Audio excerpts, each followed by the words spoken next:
भोगावती शिक्षण प्रसारक मंडळाची निवडणूक अखेर लागलीच.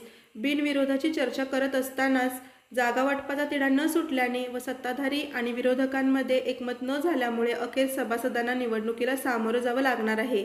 एकूण 13 जागांसाठी 26 उमेदवार रिंगणात असून सत्ताधाऱ्यांकडून भोगावती महाविकास आघाडी आणि विरोधकांकडून दादासाहेब पाटील कौलकर शिवशाहू अशा 2 पॅनलमध्ये सरळ लढत होणार आहे. एकंदरीत या रणांगणाचे स्वरूप पाहिलं तर महाविकास आघाडी विरोधात महायुती अशा प्रकारची लढत या ठिकाणी होणार आहे. निवडणूक कार्यक्रम जाहीर झाल्यापासून सत्ताधाऱ्यांकडून शिक्षण प्रसारक संस्थेची परिस्थिती अडचणीची असल्यामुळे ही निवडणूक बिनविरोध करून संस्था टिकवण्यासाठी प्रयत्न करूया असे आवाहन करीत बिनविरोधच्या बैठकांचा सपाटा सुरू केला होता. पण शेवटी जागा वाटपाचा तिढा न सुटल्यामुळे अखेर ही निवडणूक लागलीच. आता बिनविरोधचा दिखावा करून निवडणूक लादण्याचा आरोप करत सत्ताधारी आणि विरोधक एकमेकांवर कुरघोडी करण्याचा प्रयत्न करताना दिसत आहेत.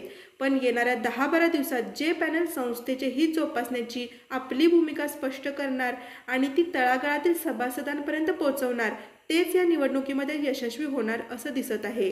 भोगावती शिक्षण प्रसारक मंडळाच्या रणांगणातील प्रत्येक उमेदवाराची माहिती आणि या निवडणुकीचे संपूर्ण अपडेट्स मिळवण्यासाठी आता लागलीच या चॅनेलला सबस्क्राईब करा आणि पाहत रहा के न्यूज.